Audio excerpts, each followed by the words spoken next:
Nursing ഡയറക്ടറിന്റെ പുതിയൊരു വീഡിയോയിലേക്ക് ഏവർക്കും സ്വാഗതം.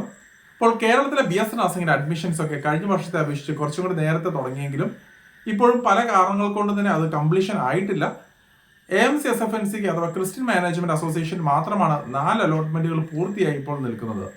പക്ഷേങ്കിൽ LBSന്റെ ഭാഗത്തു നിന്ന് നോക്കിക്കഴിഞ്ഞാൽ ഇപ്പോൾ തന്നെ രണ്ടാമത്തെ അലോട്ട്മെന്റ് വീണ്ടും പുനഃപ്രസിദ്ധീകരിക്കുകയുണ്ടായി. പല കുട്ടികൾക്കും സീറ്റുകളൊക്കെ പുറകോട്ടും മുന്നോട്ടും ഒക്കെ പോകുന്ന ഒരു സാഹചര്യമാണ് ഉണ്ടായത്. കാരണം എന്താണെന്ന് വെച്ച് കഴിഞ്ഞാൽ ഏതാനും ചില കോളേജുകളിൽ സീറ്റുകൾ കൂട്ടുകയും പക്ഷെ മിക്കവാറും വരുന്ന കോളേജുകളിലൊക്കെ തന്നെ എൻഹാൻസ് ചെയ്തിരിക്കുന്ന സീറ്റുകളൊക്കെ INC കിട്ടാത്തതിനാൽ അവർ കുറയ്ക്കുകയും ചെയ്തിട്ടുണ്ട്. അങ്ങനെ തന്നെ സീറ്റിന് അങ്ങനെ ഏകദേശം ചെറിയ രീതിയിലൊക്കെ വ്യതിയാനങ്ങളൊക്കെ വന്നിട്ടുണ്ട്. എങ്കിലും മൂന്നാമത്തെ അലോട്ട്മെന്റിൽ താമസിയാതെ വരുമെന്ന് നമ്മൾ പ്രതീക്ഷിക്കാം. അതുപോലെ തന്നെ PNC മായ്ക്കിൽ കഴിഞ്ഞ വർഷങ്ങളൊക്കെ ആണെങ്കിൽ ഏറ്റവും ആദ്യമേ അലോട്ട്മെന്റുകളൊക്കെ മുന്നോട്ട് പോയിക്കൊണ്ടിരുന്നത് PNC മായ്ക്ക് അസോസിയേഷനിലായിരുന്നു. പക്ഷേ ഇപ്പോൾ നമ്മൾ നോക്കിക്കഴിഞ്ഞാൽ 2 അലോട്ട്മെന്റുകൾ മാത്രമാണ് ഇപ്പോൾ നിലനിൽക്കുന്നത്. ഒരുപക്ഷെങ്കിൽ LBSന്റെ കാര്യങ്ങളും അതുപോലെ തന്നെ കൂടുതൽ കോളേജുകളിലെ സീറ്റിന്റെ കാര്യത്തിലൊക്കെ ഏതെങ്കിലും ധാരണകൾ ഉണ്ടാകാത്തതുകൊണ്ടായിരിക്കും ഒരുപക്ഷെങ്കിൽ അവിടെയും ഡിലേ ഉണ്ടാവുന്നതെന്ന് പ്രതീക്ഷിക്കുന്നു. പക്ഷേ നമ്മൾ ഒരു കാര്യം മനസ്സിലാക്കേണ്ടത് വരുന്ന ദിവസങ്ങളിലൊക്കെ ആണെങ്കിൽ ഓണാവധിയും ആയിട്ട് ബന്ധപ്പെട്ടൊക്കെയുള്ള ദിവസങ്ങളായതുകൊണ്ട് തന്നെ ഒരു പക്ഷേങ്കിൽ കുറച്ചും കൂടെ ഒക്കെ അങ്ങോട്ടും ഇങ്ങോട്ടും നീളാനുള്ള ചാൻസസ് വളരെയധികം കൂടുതലായിട്ട് കാണുന്നുണ്ട്. അപ്പോൾ അങ്ങനെ ഒരു സാഹചര്യത്തിൽ തീർച്ചയായിട്ടും ഒരു 15-ന് ശേഷമായിരിക്കും മെയിൻ ആയിട്ടുള്ള കോളേജ് ജോയിനിങ് അല്ലെങ്കിൽ ഈ പറയുന്ന അലോട്ട്മെന്റ് പ്രോസസ്സുകളൊക്കെ നടക്കാനായിട്ട് സാധ്യതയുള്ളത്. അപ്പോൾ നമ്മളൊരു കാര്യം ശ്രദ്ധിക്കേണ്ടത് ഈ ഒരു അലോട്ട്മെന്റുകൾ കംപ്ലീറ്റ് ചെയ്താൽ മാത്രമായിരിക്കാം വരുന്ന ലാപ്സ്ഡ് സീറ്റുകൾ എത്രത്തോളം ഉണ്ടാവും, അതുപോലെ തന്നെ വേക്കൻറ്റ് സീറ്റുകൾ എത്രത്തോളം ഉണ്ടാവും, അതുപോലെ അതിനോടനുബന്ധിച്ചുള്ള സ്പോട്ട് അല്ലെങ്കിൽ സ്പെഷ്യൽ അലോട്ട്മെന്റുകൾ മുന്നോട്ട് നടക്കേണ്ടതായിട്ടുണ്ട്.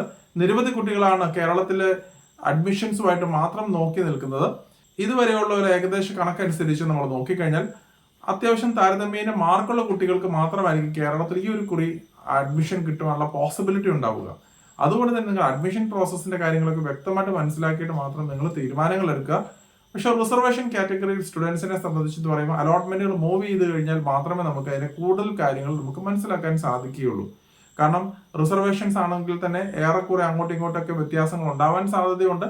എങ്കിലും നമ്മൾ ഈ പറയുന്ന രീതിയിൽ ഒരു 2-3 അലോട്ട്മെന്റുകൾ കഴിയുമ്പോൾ നമുക്ക് ഏകദേശം ഒരു ക്ലിയർ കട്ട് ഐഡിയ നമുക്ക് ലഭിക്കുന്നതുമായിരിക്കും.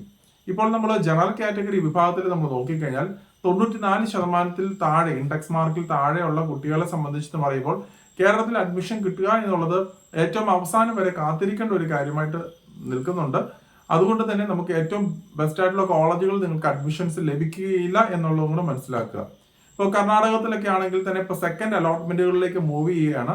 ഇപ്പോൾ ഫസ്റ്റ് അലോട്ട്മെന്റ് കഴിഞ്ഞു മിക്കവാറും കുട്ടികൾക്കൊക്കെ അഡ്മിഷൻസ് കിട്ടിയിട്ടുണ്ട്.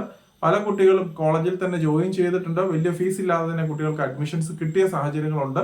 ഇതിനിടയിൽ തന്നെ KE അലോട്ട്മെന്റ് വഴി കിട്ടിയ കുട്ടികൾക്ക് പോലും നിരവധി എമൗണ്ട്, അതായത് 2 ലക്ഷം 3 ലക്ഷം രൂപയൊക്കെ ഡൊണേഷൻ ഒക്കെ എക്സ്ട്രാ ഏജന്റുമാർ മേടിച്ച് മുങ്ങിയതായിട്ടൊക്കെ കേട്ടിട്ടുണ്ട്. അപ്പോൾ നിങ്ങൾ പ്രത്യേകം ശ്രദ്ധിക്കുക. അലോട്ട്മെന്റ് വഴി നമ്മൾ നോക്കുമ്പോൾ തീർച്ചയായിട്ടും നിങ്ങൾക്ക് ഡൊണേഷൻ ഒഴിവാക്കി തന്നെ നിങ്ങൾക്ക് അഡ്മിഷൻ നേടുവാനുള്ള സാഹചര്യങ്ങൾ ഉണ്ടെന്നും കൂടെ മനസ്സിലാക്കുക. അതുപോലെ തന്നെ ചെറിയ ഫീസിലാണെന്നുണ്ടെങ്കിൽ കേരളത്തിന്റെ പുറത്ത് നിരവധി കോളേജുകൾ അത് വിത്ത് സ്കോളർഷിപ്പോടുകൂടി തന്നെ കിട്ടുന്ന കോളേജുകൾ നിരവധിയായിട്ടുണ്ട്. അപ്പോൾ അങ്ങനെയുള്ള കോളേജുകളാണെങ്കിൽ നിങ്ങൾക്ക് അഡ്മിഷൻസ് എടുക്കാനുള്ള പോസിബിലിറ്റി ഉണ്ടെന്നും കൂടെ മനസ്സിലാക്കുക. ഇപ്പോൾ കേരളത്തിലെ കാര്യം നമ്മൾ നോക്കിക്കഴിഞ്ഞാൽ LBSന്റെ അലോട്ട്മെന്റുകളെ ബേസ് ചെയ്തിട്ടായിരിക്കും മറ്റുള്ള അലോട്ട്മെന്റുകളും മറ്റുള്ള അസോസിയേഷൻ അലോട്ട്മെന്റുകളും കാര്യങ്ങളും അതുപോലെ തന്നെ മൊത്തത്തിലുള്ള അഡ്മിഷൻ പ്രോസസ്സുകൾ നിൽക്കുക. കാരണം LBSലാണ് ഏറ്റവും കൂടുതൽ LBS സീറ്റുകളായിട്ടാണ് ഏറ്റവും കൂടുതൽ സീറ്റുകൾ ഉണ്ടാവുക. അത് മാത്രമല്ല നമ്മൾ മൂന്നാമത്തെ അലോട്ട്മെന്റ് കഴിഞ്ഞതിന് ശേഷമാണ് കോളേജ് ജോയിനിങ് ഉണ്ടാവുക.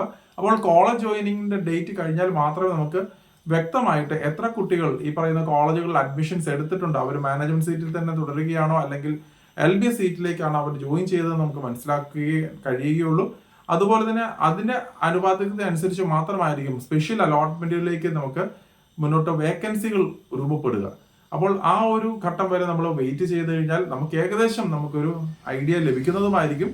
എന്നാൽ മാത്രമായിരിക്കും നിങ്ങൾക്ക് അഡ്മിഷൻസ് കിട്ടാനുള്ള പോസിബിലിറ്റി നമുക്ക് മനസ്സിലാക്കുവാനായിട്ട് സാധിക്കുക.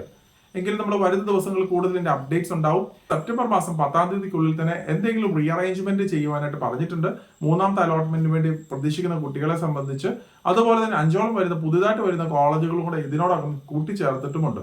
അപ്പോൾ ഇതുവരെയും ഓപ്ഷൻസ് കൊടുക്കാത്ത കുട്ടികളാണെങ്കിൽ തീർച്ചയായിട്ടും ഈ ഒരു സമയത്ത് ഈ 5 ഓപ്ഷൻസും നൽകുവാനായിട്ട് പ്രത്യേകം ശ്രദ്ധിക്കുക. പ്രത്യേകിച്ച് അലോട്ട്മെന്റ് ഒന്നും ഇതുവരെ ലഭിക്കാത്ത കുട്ടികൾ ഈ ഒരു കാര്യം പ്രത്യേകമായിട്ട് ശ്രദ്ധിക്കാനായിട്ട് നോക്കുക. അപ്പോൾ ഈ 5 കോളേജുകൾ കൂടെ ഇതിനോടകം ചേർത്ത് വെച്ച് കഴിഞ്ഞാൽ തീർച്ചയായിട്ടും മൂന്നാമത്തെ അലോട്ട്മെന്റ് പ്രസിദ്ധീകരിക്കുമ്പോൾ അതുകൂടെ പരിഗണിക്കപ്പെടുന്നതുമായിരിക്കും.